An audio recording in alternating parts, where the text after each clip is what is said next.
Buddhism and science have increasingly been discussed as compatible, and Buddhism has entered into the science and religion dialogue. The case is made that the philosophic and psychological teachings within Buddhism share commonalities with modern scientific and philosophic thought. For example, Buddhism encourages the impartial investigation of nature, the principal object of study being oneself. Some popular conceptions of Buddhism connect it to discourse regarding evolution, quantum theory, and cosmology, though most scientists see a separation between the religious and metaphysical statements of Buddhism and a methodology of science. In 1993, a model deduced from Jean Piaget's theory of cognitive development was published, arguing that Buddhism is a fourth mode of thought beyond magic, science and religion.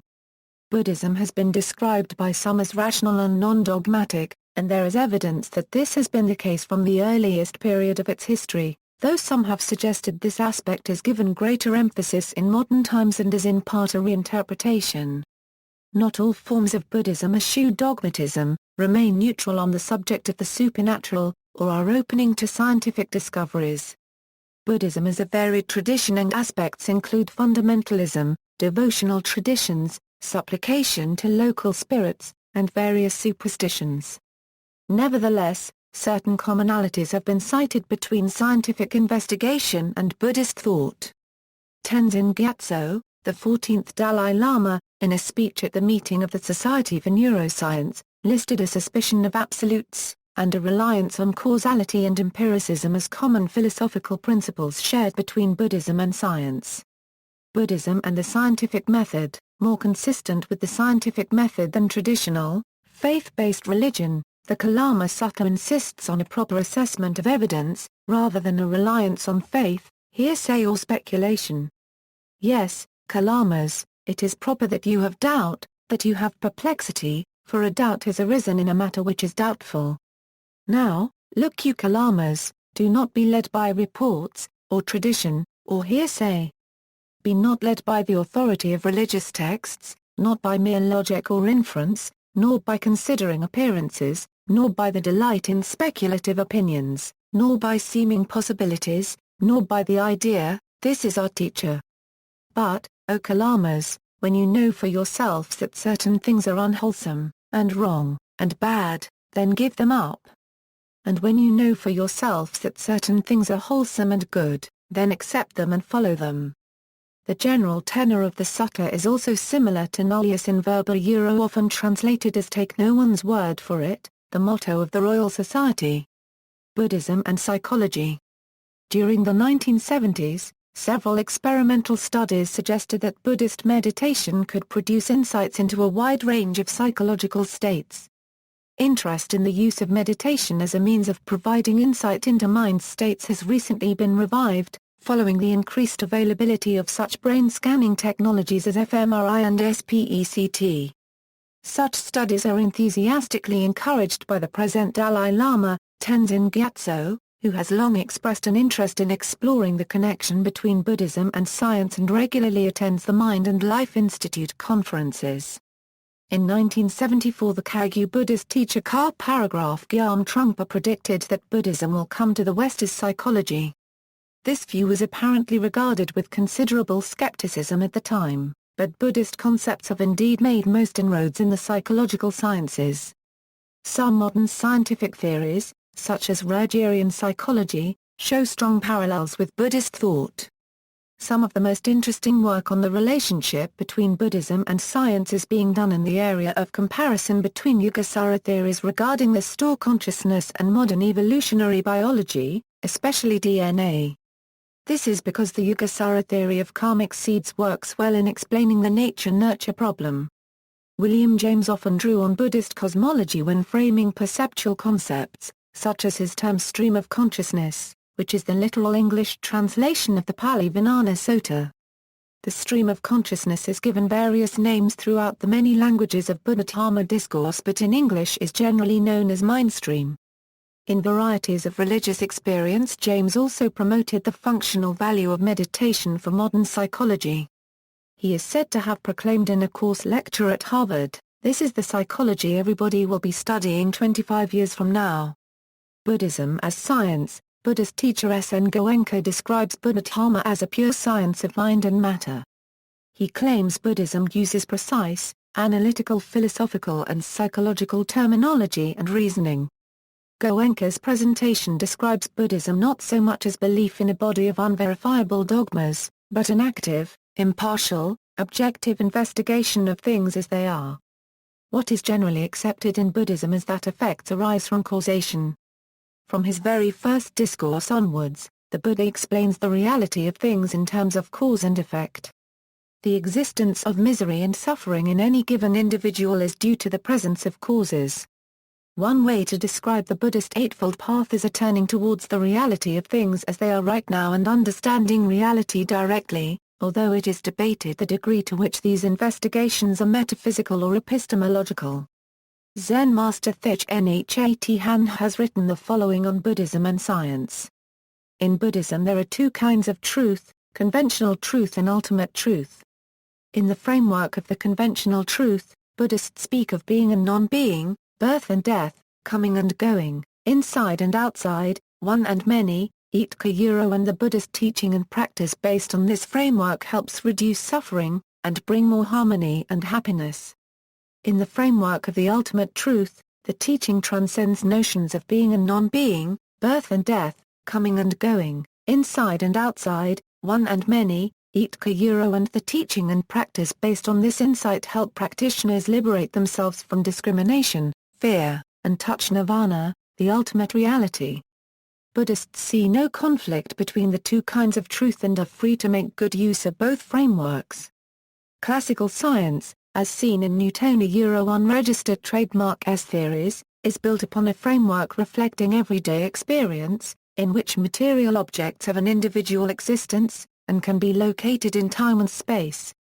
Quantum physics provides a framework for understanding how nature operates on subatomic scales, but differs completely from classical science, because in this framework, there is no such thing as empty space, and the position of an object and its momentum cannot simultaneously be precisely determined.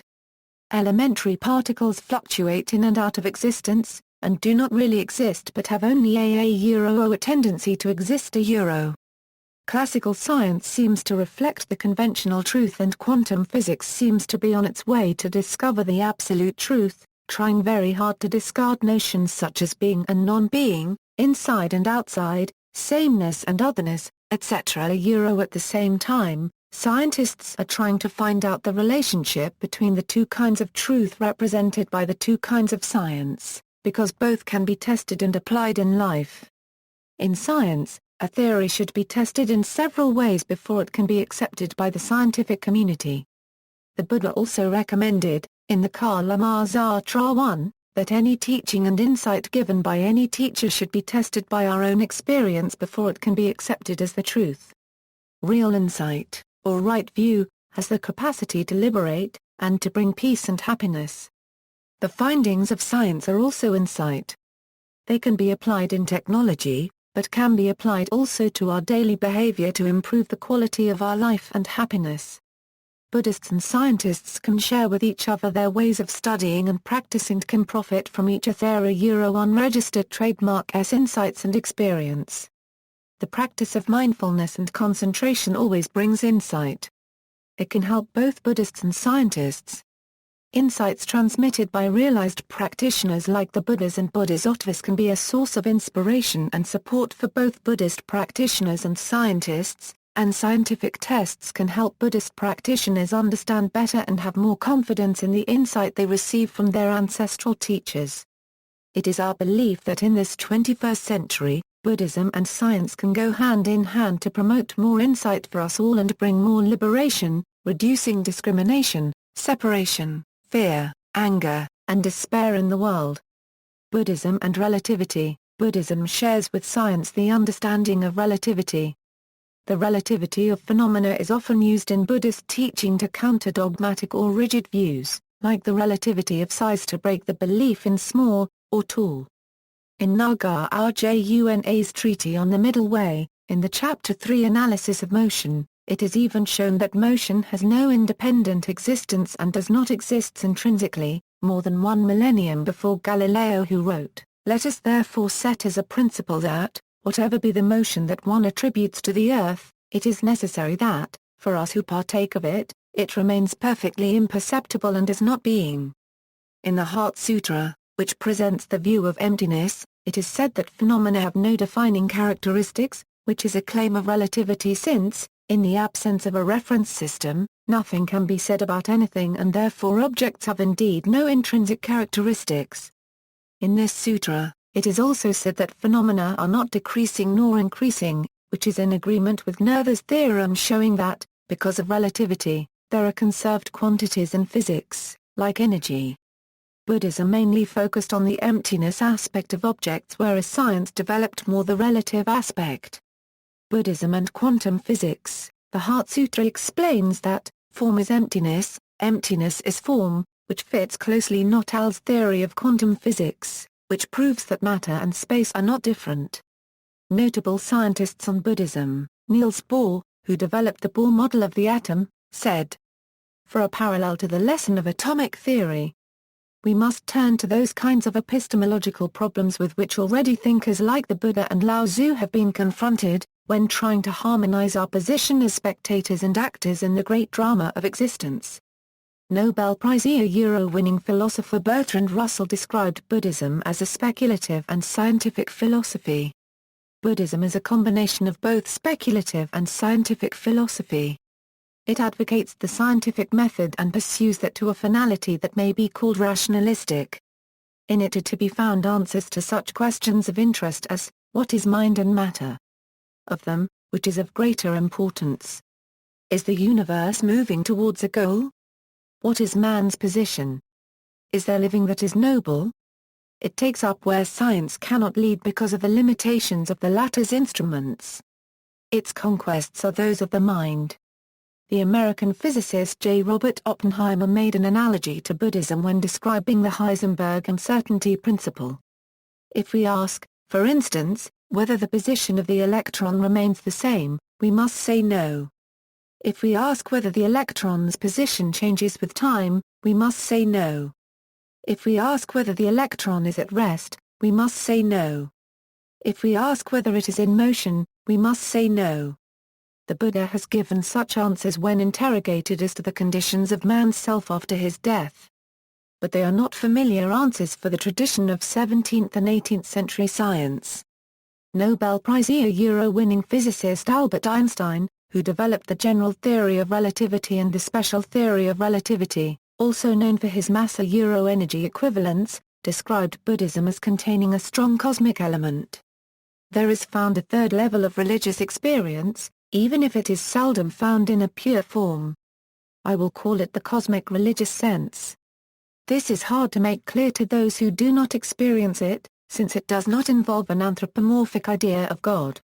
The individual feels the vanity of human desires and aims, and the nobility and marvelous order which are revealed in nature and in the world of thought. He feels the individual destiny as an imprisonment and seeks to experience the totality of existence as a unity full of significance. Indications of this cosmic religious sense can be found even on earlier levels of developmental for example, in the Psalms of David and in the Prophets. The cosmic element is much stronger in Buddhism, as, in particular, Schopenhauer's magnificent essays have shown us. The religious geniuses of all times have been distinguished by this cosmic religious sense, which recognizes neither dogmas nor God made in man's image. Consequently, there cannot be a church whose chief doctrines are based on the cosmic religious experience. It comes about, therefore, that we find precisely among the heretics of all ages men who were inspired by this highest religious experience. Often they appeared to their contemporaries as atheists, but sometimes also as saints. See also. References. Further reading, Zawanya Prasopchinkerna and Dana Shugu, Distinctiveness of the Unseen Buddhist Identity, Donald S. Lopez, Jr., Buddhism and Science, A Guide for the Perplexed, Matthew Ricard, Tringshuan Thuan, The Quantum and the Lotus, Tenzin Gyatso, The Dalai Lama 14, The Universe in a Single Atom, The Convergence of Science and Spirituality, McMahon, David, A Euro-OE Modernity and the Discourse of Scientific Buddhism, a Euro Journal of the American Academy of Religion, Volume 72, Number 4, 897-933. B. Alan Wallace, Hidden Dimensions, The Unification of Physics and Consciousness. B. Alan Wallace, Buddhism and Science, Breaking New Ground. B. Alan Wallace, Choosing Reality, A Buddhist Perspective of Physics and the Mind. Robin Cooper, The Evolving Mind, Buddhism, Biology and Consciousness. Windhorse, Daniel Goleman, Destructive Emotions. Bloomsbury, Raphael, Rinpocheville, Jessam R., Exploring the Nature and Functions of the Mind, A Tibetan Buddhist Meditative Perspective, Prog. Brain Res 2000 vol 122 pages 507 €15. External links, full text of 2004 paper examining effects of long-term meditation on brain function, full text of 2003 paper examining the effect of mindfulness meditation on brain and immune function, The Mind and Life Conferences, Buddha on the Brain, Dalai Lama on the Society for Neurosciences Annual Conference, Science Meets Dharma Pratitya Summit Partner http, philpapers.org.